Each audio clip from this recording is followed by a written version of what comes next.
Hey there, Benchmarks members. Welcome to another update. We're going to start out with an update around the budget. Still don't have one. Just a reminder, the House and Senate passed the budget. The governor vetoed it. On September 11th, we had a surprise vote by the House, and they were able to override the veto. I put more information about that in my last update, so if you want more, go to that. So it was up to the Senate now to see if they could figure out a way to also override. The Senate couldn't do it in a surprise vote, and that's because they have rules that require them to notify members if they're going to place anything related to a budget on the agenda.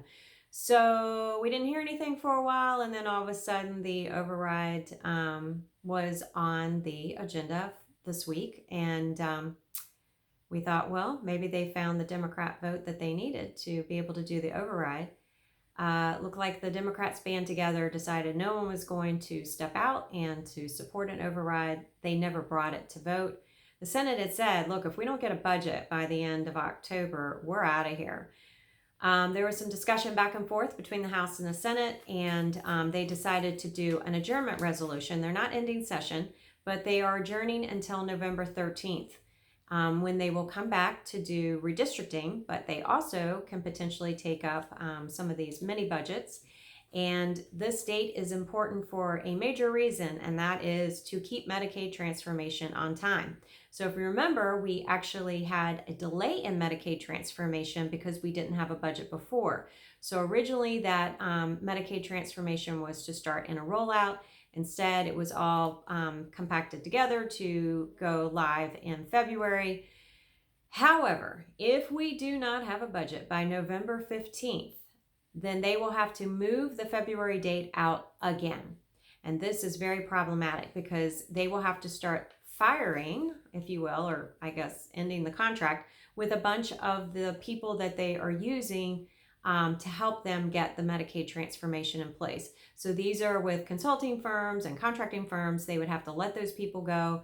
And then once the budget came back, they'd have to try to then go back and hire folks. Wouldn't necessarily get the people that had already been working with them, could get new people. It would definitely slow things down. So the hope is that there will be some sort of agreement that's made by that 13th so that they can get a budget in place that includes the Medicaid transformation by the 15th, so we do not have another delay.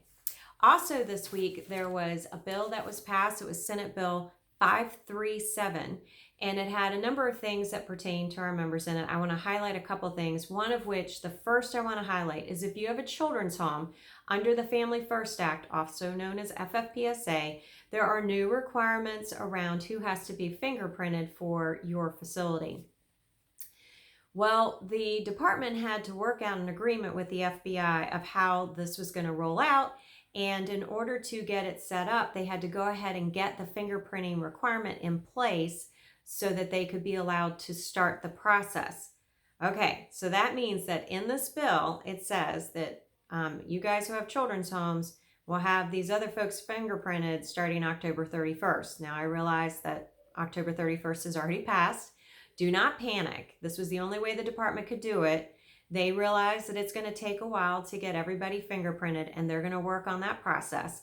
So when you read this, which by the way is on page 45, section 25C, you will see that October 31st dates the date the bill went into effect, that this is supposed to be done, but you have time to do it. So no panicking on that. They wanted to give us their assurance.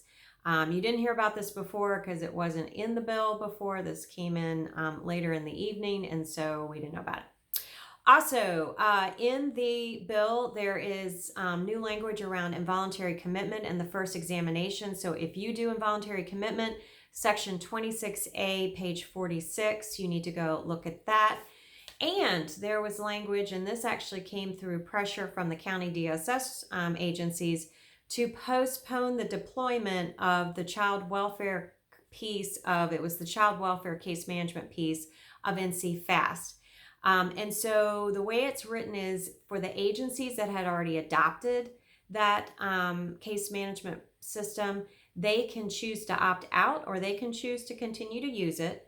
But it requires that state DSS has to do an RFI, and I quote, to consider a vehicle to replace, and that would be replacing the existing case management component that was built by NC fast. So this is definitely a little bit of disruption and all that.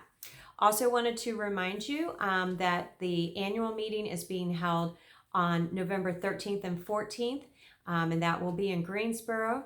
I strongly encourage all of you to participate.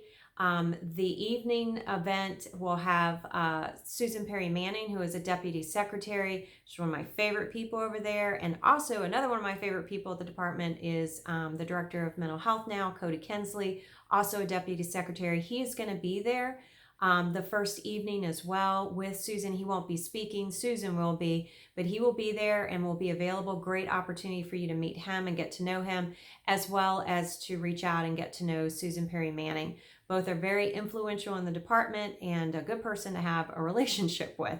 Also, we are going to have Senator Heiss and Representative Dobson, both of which will be receiving awards from the department, and they will be there the first evening as well. Good people for you to know.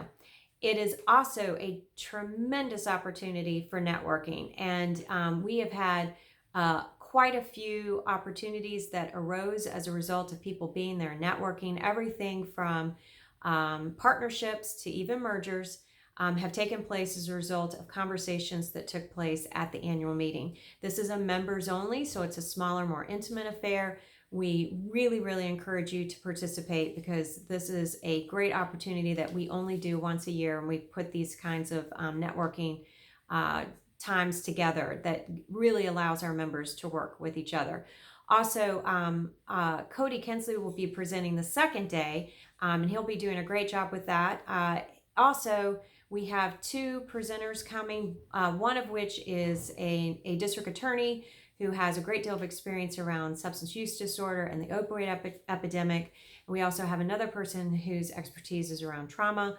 Both of these are critically important for Medicaid transformation, also FFPSA, which affects just about all of our members across the board. There's an expectation under the Medicaid transformation around really looking at trauma as a undergirding of all services, and social determinants of health and how they impact, which, by the way, Cody Kensley will be talking about the social determinants of health.